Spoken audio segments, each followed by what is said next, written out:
janvier kalo tile 26 san 2021 limana jɛrɛjɛkulu cɛ ni muso denmisɛn ani mabakɔrɔba aw minnu bɛ ka radio joliba lamɛn an b'a fɔ ɲɛna aw bɛɛ lajɛlen ni sɔgɔma aw bisimila kunnafoni gafew lakali kɛnɛ kan gafe minnu bɛ bɔ don o don limana an y'a laɲini nin waati ko kɛrɛnkɛrɛn k'u lakali aw ye aw bɛ se ka faamuya sɔrɔ jamana kunnafoni la cogo min na o la ladala ko don an fɛ yan nɛgɛ kanɲɛ 9 o kɔni tɛmɛna ni sanga 30 ye sanga 1 o b'a kan kumaso kɔnɔ yan a balimakɛ Amadu Jalo min ye Bubakara Tarawele Grand B ale bolo bɛ nɛgɛw la lamɛnbaaw an b'a fɔ ɲɛna aw bisimila kunnafoniw kɛnɛ kan.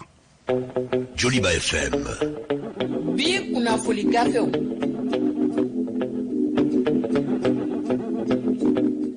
limanaw bi kunnafoni gafe fɔlɔ l'indépendant do a kumana limanaw kuma in tɛ dɔwɛrɛ ye a jirala k'a fɔ ko min bɛ tali kɛ bɛn ka sɛbɛn min bolonɔ bila an ka jamana kɔnɔ n'o ye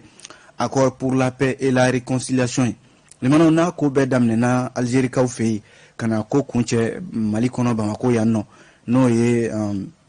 maliden bɛɛ lajɛlen bɛ se ka don da kelen fɛ ka bɔ da kelen fɛ cogo min na ale bɛnka sɛbɛn yɔrɔ jɛkuluba ko la n'o ye comité de suivi de l'accord ye o jɛkulu de sigin bɛ a koɲɛ kunna tuma bɛɛ o bɛ to ka sigiw kɛ a bɛ fɔ minnu ma ko session o de tako 42 limanaw a jirala k'a fɔ baara belebelebaw de makɔnɔnen don a sigi 42 na walasa bɛn yɛrɛ min ni fereke donnen don a sen na limanaw kabi waati jan bɛnka sɛbɛn in bolonɔ bilala bi tɛ dɛ a bɛ ɲini ka san 8 bɔ sisan a ko tani ka segin na a fereke ɲamiw cayara a jirala k'a fɔ a tako sigi 42 mina kɛ nzena nin ko in siratigɛ la a kuma kun fɔra de ko a bɛ taa kɛ Kidal min ye Mali marabolo ye bi marabolo min ni limanaw min bɛ tali kɛ an ka jamana ɲɛmaaw ka se a yɔrɔ kofɔlen na limanaw a bɛ tɛmɛ sira dɔ fɛ walima a bɛ tɛmɛ dɔw ka yamaruya fɛ o dun ni ye o jateminɛ kɛ k'a fɔ hali o bɛnko kelen limanaw o kuma ka taa fɔ Kidalikaw fɛ yen limanaw a jirala k'a fɔ a ko kuma kun fɔra kunungo ntɛnɛn de janvier kalo tile 25 sabu minisiri damadɔ wulila ka taa Kidal kunungo walasa ka se ka cɛmancɛ fanga ɲɛmaw kabi a cɛmancɛ fanga ko yɛrɛ sigira kabi fanga dafirila utukalo tile 18 tɛmɛnen san 2020 nin y'a siɲɛ fɔlɔ ye cɛmancɛ fanga faamaw u ka u kunda Kidal mara kan k'u kun bɛ fɛ ka nin taama in de ka ani CSA n'o ye comité de suivi de l'accord de paix o ka sigi 42 ka baara bɛɛ lajɛlen kɛ ɲɔgɔn fɛ nka limanaw ko baara in a ma se ka kɛ dɛ k'a sababu kɛ mun ye bɛɛ ma bɛn a kan a ma kɛ bɛɛ hakilila ye yɔrɔ o ye kɔrɔlen ko ye o la sa indépendant ka fɔ la n'i ye jateminɛ kɛ CSA ka sigi ni min filɛ nin hakilila jiginna san 2019 laban min kɛra ni cɛmancɛ fanga yɛrɛ a ye hakilila caman fɔ o ko siratigɛ la ko o jagoyalen don CSA baarakɛlaw fɛ o ka se ka kɛ limanaw a waatinin na a fɔra yɛrɛ k'a bɛ taa kɛ Kidal kelen de la ye nka limanaw rebelle kɔrɔ ninnu n'o ye Bamanci jɛkulu kɔrɔ ninnu ye sema maaw de ko don olu y'a jira k'a fɔ ko olu sen tɛna ye a ko la sabu k'a bɛna kɛ lahala minnu kɔnɔna la limanaw lahala ninnu ma bɛn wa labɛn minnu kun kan ka kɛ labɛn ninnu ma se hakɛ la hakɛ min ni bɛɛ lajɛlen sigin bɛ k'o kɔnɔ indépendant ka fɔ la o ko kelen kunungo ntɛnɛn ko taama ma kɛ o ko kelen de n'i dun ye jateminɛ kɛ comité de suivi de l'accord pour la paix limanaw jamana ɲɛmaaw dun fɛla dɔ bi a ka se ka kɛ sababu yɛrɛ ye Kidal mara min ye nin ye ni Mali jamana cakɛda minnu bɛ yen ni olu caman wulilen don ka bɔ yen armée yɛrɛ min na a jarala k'a fɔ olu kun kan ka taa yen limanaw ka Kidal mara fa tewu nka halisa bi o ko kɛmɛ majɛ ye ka taa se o baara bɛ tɛmɛ min fɛ o ye désarmement démobilisation ani réinsertion n'u kama ko DDR yɔrɔ o DDR ko yɛrɛ fereke donnen don o sen na Kidal mara in ko la bi limanaw nin bɛɛ ye gɛlɛyaw ye bi min ni kunungo a fɔra ko CSA ka sigili bɛ kɛ Kidal ni a ma bɛ se k'a fɔ nin y'a bɔli a ma nin y'a dɔw ye a dun jirala k'a fɔ limanaw kalo 14 min tora cɛmancɛ fanga maaw bolo kuntilenna dɔw dira bɛnka sɛbɛn in fɛ walasa bɛn bɛ se ka na Mali marabolo bɛ yen kɔrɔyanfan in fɛ ni lakanabaliya bɛ yen ni jamana ka lasigiden tɛ yen ni jamana ka cakɛda baw tɛ n'a fɔra ko jamanaden minnu b'a yɔrɔ kofɔlen ninnu na limana olu ma se ka jamana yɛrɛ ka dɛmɛ walima mara sɔrɔ ka sababu kɛ lakanabaliya ye CSA ka sigi laban min kɛra o y'o kuma fɔ Muktar Wade yɛrɛ y'i sinsin o kan kosɛbɛ limanaw an b'o de lahalaya la bi nka kunun ko taama min kɛra minisiri minnu bɛ yen ni olu tun bɛ taama in na kidalikaw fɛ yen a n'a kɔrɔ bɛ ɲɔgɔn na o la minisiri min bɛ lakanako kunna colonel Modibo Kone ani réconciliation nationale colonel major Ismaila Wage min bɛ kɛnɛyako kunna ɲɛta Dr Fanta Sibi ani dugujukɔrɔ nafolo ko jiko ni kuranko Lamine Seydou Traoré ka taa se minisiri min bɛ sifinakaw ni farikolo ɲɛnajɛ Musa Aga Atayer ani minisiri min bɛ yen n'ale bɛ ni jateminɛ kɛ jamana yɛrɛ bɛ se k'a yɛrɛ sɔrɔ Mohamed Kulubali o ministre yɛrɛ fondation de l'État ani secrétaire général min bɛ an ka ministre so min bɛ kalanko kunna Kinan Gadeda ninnu de tun bɛ taama in na ko u bɛɛ lajɛlen ka ye taama in na limano a bɛɛ n'a kɔrɔ de bɛ ɲɔgɔn na Masire Diop ale de ye fasiri kɛ indépendant kɔnɔna la ale indépendant kelen in na limano a jiralen bɛ k'a fɔ Isa Kawujim ko Isa Kawujim eko Semas ani maa minnu bɛ Semasi baara la ɲɔgɔn fɛ a ɲɛmaa minnu bɛ n'o ye président de coordination ye k'u ye kunnafoni kɛnɛ dɔ sigi kunnafonidilaw ye limanaw a kɛnɛ ka u bɛ ka laɲini min kɛ ko Kawujim u bɛ fɛ k'a bɔ a jɔyɔrɔ de la ani ka yɛrɛ a na kɛ u y'a bɔ a jɔyɔrɔ de la sabu u ka kuma la k'u tɛ fɛ a ka kuma jɛkulu min bɛ yen ni o ye coordination sympathisant de l'imam Mahmoud Diko ye jɛkulu min sigilen don Imam Mahmoud Diko ale ka hakilinaw kunna Imam Mahmoud Diko ka hakilina minnu bɛ yen ni a jɛkulu in ko ale na tugu o kɔ o coordinateur o ɲɛmaaba baaraw ɲɛnababa de Isa Kawujim limanaw a jirala k'a fɔ Isa Kawujim kelen bi ko a n'a coordinateur a yɛrɛ ka baarakɛɲɔgɔn don minnu bɛ semasi kɔnɔna la olu de ko Isa Kawujim bɛ lahala dɔw la bi min man di olu ye sabu a bɛ ka ko caman kɛ ko minnu yɛrɛ ni o ni semasi sariyaw tɛ taa ɲɔgɔn fɛ olu ye ko caman jateminɛ a mɛnna fo ka se bi ma kabi M5 RFP ni semasi u kɔ don ɲɔgɔn na yɔrɔ a waati na yani M5 RFP ni semas kelen k'u kɔ don ɲɔgɔn na a ka tɔnden dɔw bɛ yen olu kɔni ta kɛra a la an bɛ bɔ a la yɛrɛ pewu o ye Imam Imaru Jara ye ka taa se u ka kunnafonidi maa min b'u ka kunnafonidi kow ɲɛma ni o ye Amadu Dunga ye ani a n'a ɲɔgɔnna caman limanaw olu ko tiɲɛ yɛrɛ la semasi bɛ sira min ka bi Isa Kawujim bɛ ka taa n'a ye yɔrɔ min na o man di olu ye walasa olu ta kɔni kɛra la an b'an sen bɔ a la sen don jira maa min kɛ boso ye ni yɛrɛ sen bɔ limanaw i bɛ kɛ i yɛrɛ ma hɔrɔn ye o la nka bi minnu bɛ semasi kɔnɔ limanaw ni ye jɛkulu kɔni sigi ka ban i kelen ta tɛ dɛ i sariyaw b'a la i ni maa minnu b'a la i bɛ sariya min b'a kɔnɔna la o bɛ boli bɛɛ lajɛlen kan a na kɛ semasi kɔnɔna la coordinateur sigiyɔrɔ minnu bɛ yen olu ɲɛmaa dɔw de wulila k'a fɔ ko Isa Kawujim bɛ ka baara kɛ cogo min na a yɛrɛ ye jɛkulu ɲɛmaa ye jɛkulu min n'o b'a tɔgɔ la wa fana a bɛ ka semasi jɛkulu n'o y'a coordination ye sigi fan bɛɛ lajɛlen fɛ a bɛ k'o kɛ a baara tɛ sara olu la u yɛrɛ ka kuma de ye nin dɛ limanaw k'a fɔ ko olu dun jɔyɔrɔ b'olu la jɛkulu kɔnɔna la Isa Kawujim tiɲɛ don ale ye ɲɛmaa ye nka n'a bɛ fɛn fɛn kɛ n'i ye ɲɛmaa kɔni fɔ kɔma de b'i la n'a bɛ fɛn fɛn kɛ i b'a sɔrɔ a b'o kɛ olu ɲinama a t'a sara olu la k'a kɛlen don ka semasiko kɛ i n'a fɔ ale yɛrɛ halala ani maa jɛtɛ o la sa Khalil Sarmoyi u ye kunnafoni kɛnɛ min sigi kunun a ye nin kuma damadɔ de fɔ ani ko a ye jɛkulu dɔ sigi jɛkulu min fana n'o sigilen n'u k'a ma ACRT walasa ko ka cɛmancɛ fanga dɛmɛ u ka baara bɛ se ka ɲɛ u bolo cogo min na limanaw ko nin bɛɛ de ye ko ye n'i bɛ jɛkulu fɛn fɛn ɲɛma limanaw i n'a sara kɔmaw kɔnɔna na nin kɛ an na nin kɛ ɲɔgɔn fɛ nka limanaw ko bi olu b'u sinsin article 14 ni o bɛ semasi ka sariya dɔ kofɛ sariya sen dɔ kofɔ u b'u sinsin o de kan k'a fɔ Isa Kawujim k'a tɛ kuma olu tɔgɔ la bi wa olu tɛna a dɔn u ka ɲɛmaa ye sabu a bɛ ka taa ni ɲɛmaaya baara ye cogo min na o t'olu fɛla ye o de y'a to olu bɛ misali ta kabi M5 RFP ni semasi y'u kɔ don ɲɔgɔn na maa minnu y'u kɔ don semasi la limanaw olu ta kɛra la u jo ye sabu Isa Kawujim ni olu cɛ a kɛra i n'a fɔ u ma deli ka kɛlɛ kelen kɛ. O la hali Imam Umaru Jarain ale bɔra la, ale taara jɛkulu kura wɛrɛ sigi a yɛrɛ bi. O la an b'o de lahalala bi limana a jirala k'a fɔ bi Kalil Sarmoyi ana jɛkulu dɔw olu kɔni ko ko tiɲɛna olu ye kuma in ta k'a kɛ sɛbɛn yɛrɛ ka taa di ko in bɛɛ bi da maa min kɔrɔ n'o ye Imam Diko ye ka ɲɛfɔ a ɲɛna Isa Kawujim kɔntina kuma olu tɔgɔ la bilen semasi ko in na. Nka limana olu b'o kuma la ko bureau exécutif maa dɔw fana bɛ yen olu ma jɛni ko in ye k'a fɔ Isa Kawujim ka bɔ semasi ɲɛmaya la olu ma jɛn n'a ye sabu a waatini yɔrɔ M5 RFP sigi waatini jɛkulu saba bɛ yen n'u k'a ma ko Troika, Semas, FSD ni AMK olu kun farala ɲɔgɔn kan.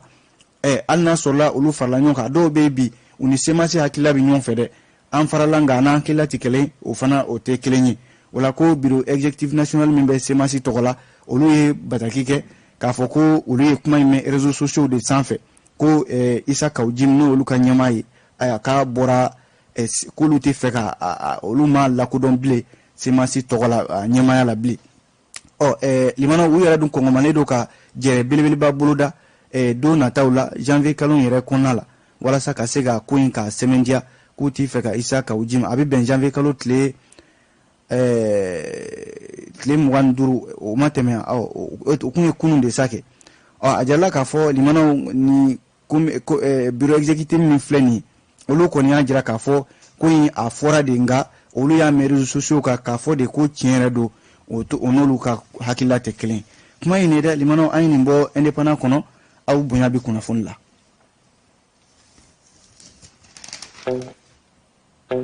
Joliba FM. Bi kunnafoni gafew.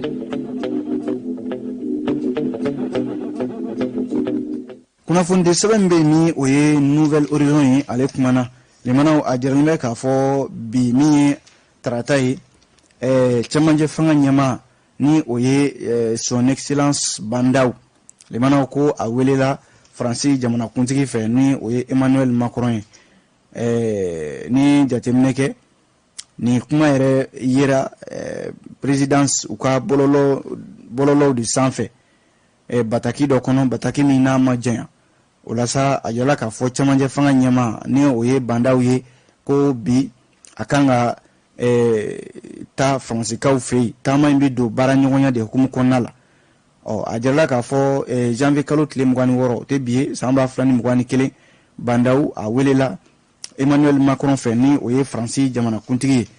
ye bataki min na a kɔnɔ kuma limanaw a y'a jira k'a fɔ taama in kun dɔwɛrɛ tɛ o Faransi ni Mali cɛ baara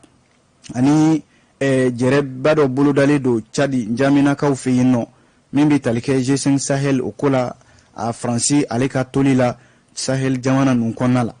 A jala k'a fɔ nin n'a ka a siɲɛ fɔlɔ ye cɛmancɛ fanga ɲɛmaa sigilen Mali kunna n'o ye Bandaw ye a ka se ka bɔ ka taa jamana kɔ kan kɛrɛnkɛrɛnnenya la nanzara jamanaw. Yɔrɔ kɔsa in na a ye taama minnu kɛ CEDEAO jamanaw kɔnɔ kabi o tɛmɛna a ka taamaw kun sonsɔrɔla kosɛbɛ. Nouvelle Horizon ka kuma la limanaw a jirala k'a fɔ nin taama in k'a bɛ don hukumu kɔnɔna la ka se ka taa kuma ani Faransi jamanakuntigi ni ɲɔgɔn cɛ k'a dɔn bi yɔrɔ kumaw cayalen don kosɛbɛ kɛrɛnkɛrɛnnenya la Mali yɛrɛ kɔnɔ yan k'a fɔ Faransi ka toli Mali kɔnɔna la yan dɔw fɛla tɛ dɔw y'a jira k'a fɔ ko Faransi Mali yɛrɛ ka gɛlɛya n'i ye Faransi nɔ bɔ a la a tɔ b'a dɛn o la G5 Sahel ka ko o fana a jirala k'a fɔ kuma bɛna taa kɛ o fana kan ko jɛrɛ min bɛna kɛ nin ye Njaminakaw fɛ yen limanaw jɛrɛ minɛn bɛ i n'a fɔ ko G5 Sahel jamanakuntigiw u ye jɛrɛ min kɛ po Faransi duguncinin dɔ la kɔsa in na ni Faransi yɛrɛ jamanakuntigi kelen ale de ye wele bila u ma ko u ka taa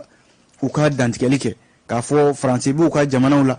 Faransi dun nakan ye ko ka a jamana ninnu dɛmɛ lakanani ko de la n'a fɔra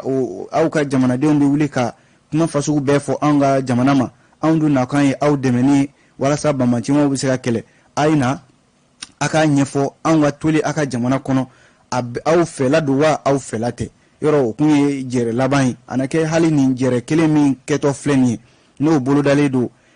février kalo in na Jamina Chadikaw fɛ yen limanaw k'a bɛ don o de hukumu kɔnɔna la yɔrɔ an ka jamanakuntigi n'o ye Bandaw ye bi ale ta o dɔgɔduma ye bi a bɛ taa Faransi nka yan'o cɛ ko Tchad jamana kuntigi no Idriss Déby Itno ye tarata tɛmɛnen janvier kalo tile 19 ale fana kun taara ni weleli kelen na anake a bɛɛ bi don okumu kɔnɔna la France ni G5 Sahel jamana ɲɛmaw ka baara ɲɔgɔnya ɲamanaw k'a bi don o de hukumu kɔnɔna la kuma yi ni Nouvelle Horizon ni fɔ bi sɔgɔmada in na aw bonya bi kunnafoni la Joliba FM bi kunnafoni gafew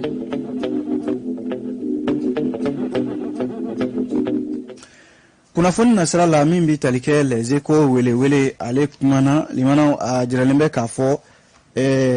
min ye ɲɔnɔnkaw ye limanaw ɲɔnɔnkaw bilama sɛgɛnnen don kosɛbɛ ka sababu kɛ limanaw i b'i ka foro sɛnɛ e ɲɛ b'i ka foro la i tɛ se ka don a kɔnɔ k'i bɛ taa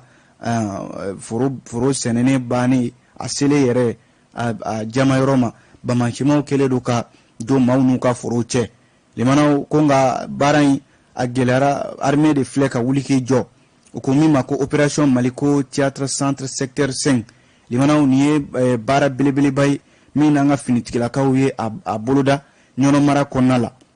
walasa armée ka jɛkulu kɛrɛnkɛrɛnnen min filɛ ni u yɛrɛ de ye nin baara boloda k'a fɔ ko ni u ma ɲɔnɔnkaw ma gɛn joona u ka san baara limanaw a kɛtɔ don fu ye sabu ka sɛnɛ kɛ ka san kurukara bɛɛ kɛ sɛnɛ na o selen a tigɛyɔrɔ ma bamancimaw ka taa kɛ ko i ɲɛ tɛ da o kan armée ko tiɲɛna olu ka baara ye min ye o ye jamanadenw lakanani an'u bolofɛnw lakanani ɲɔnɔmara kɔnɔna la nin waleya de bɛ senna a bɛ waati jan bɔ ni bamancimaw n'u ka baara ma kɛ ka taa maaw ka sɛnɛfɛnw bannen ka tasuma don a la walima i b'i to i ka baara la u na taa bɛn i kan k'i bɔnɛ i ni na fu o la opération Maliko théâtre centre secteur 5 min u ye baara min boloda k'a ta janvier kalo tile 22 ka n'a bila a tile 23 limanaw dɔwɛrɛ tɛ dɛ u bɛ taa fo foro kɔnɔna la fo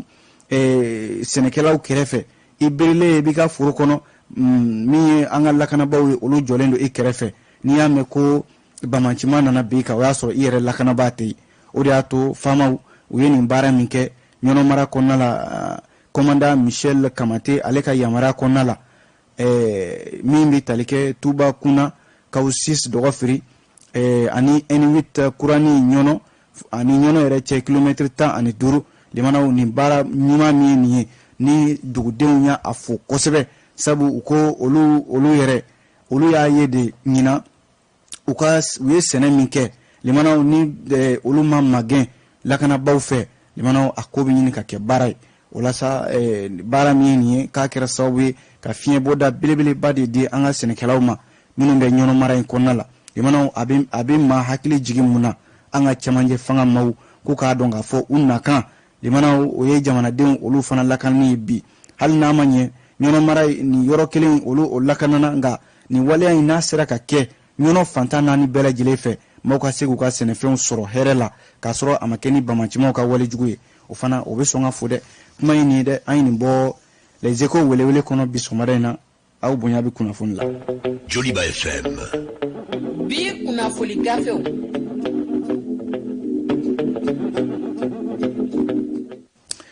kunnafoni sɛbɛn bɛ ni o ye l'indicateur du renouveau ye ale kumana limanaw indicateur ka kuma la n'i ye jateminɛ kɛ ko waati dɔ la a kun fɔra ko an ka seko n'an ka dɔnko maaw olu ka baaraw kun sonsorola ko n ka tare minisiri min bɛ yen n'ale bɛ seko ni dɔnko ni bololabaara kunna Kadijatu Konare madame Kadijatu Konare a ye min bɛ tali kɛ ɲɛfɔli min na ko ka yamaruya di baaraw bɛɛ lajɛlen ka dayɛlɛ bi tarata janvier kalo tile 26 san 2021 walasa limanaw covid-19 ko y'a ye ale bana min filɛ nin bi limanaw n'a kɛmɛ ka fɛn bɛɛ lajɛlen maaw kumaniya fɛn bɛɛ lajɛlen ma bi i tɛ se ka foyi kɛ n'a ma fɔ ko coronavirus bana bɛ yen a ye dɔ bɔ a ka ko kɛtaw la a waatini kabi n'i ye jateminɛ kɛ décembre kalo tile 18 tɛmɛnen gouvernement kun ye nin hakilila ta walasa maaw bɛ se ka kisi bana in tɔɔrɔ ma fɛɛrɛ minnu bɛ yen ni olu tigɛra maaw ka se ka fara ɲɔgɔn kan baw conférence ni colloque ni festival caman o bɛɛ kun jɔra limanaw nka a jirala k'a fɔ bana in waati laban in na jateminɛ min kɛra a na kɛ dɔ bɛ ka bɔ a la o de la minisiri a ye ɲɛfɔli min kɛ limanaw fiɲɛ kura don sabu seko ni dɔn ko maaw bɛ balo jɛrɛw ni ɲɛnajɛw de la o la a jirala k'a fɔ lɛtiri min ni o cira seko ni dɔn ko maaw ma k'a f'u ɲɛna u ka baara limanaw ko a daminɛna bi tarata dɔ in na limanaw kana kɛ sababu ye an ka seko n'an ka dɔn ko maaw jamana in kɔnɔna la maaw na se ka yɛrɛ sɔrɔ kɛ sabu covid-19 limanaw a ye dansigi min kɛ sɔrɔ siraw la jamana in kɔnɔna la limanaw a ye lakali bɔ ko nka minisiri y'i sinsin kuma kelen kan o de ye k'a fɔ limanaw a fɔra ko baaraw ka dayɛlɛ nka a fɔra maaw ka fɛɛrɛ minnu tigɛ maaw bɛ se ka kisi bana in tɔɔrɔ ma n'o ye nun datugulanw matarafali ni tɛgɛkoli ni safunɛ ni yɔrɔ janya ni ɲɔgɔn na ani ka fara ɲɔgɔn kan jama caya fo k'a dama tɛmɛ limanaw o fana maaw k'u hakili to o yɔrɔw la ale indicateur kelen kɔnɔ walasa ka kunnafoni kuncɛ limanaw ni maire dɔ ye n'u k'a ma ko Fuseni Jalo a maire a bɛ commune Sagalo ale filɛ nin ye Kita mara de la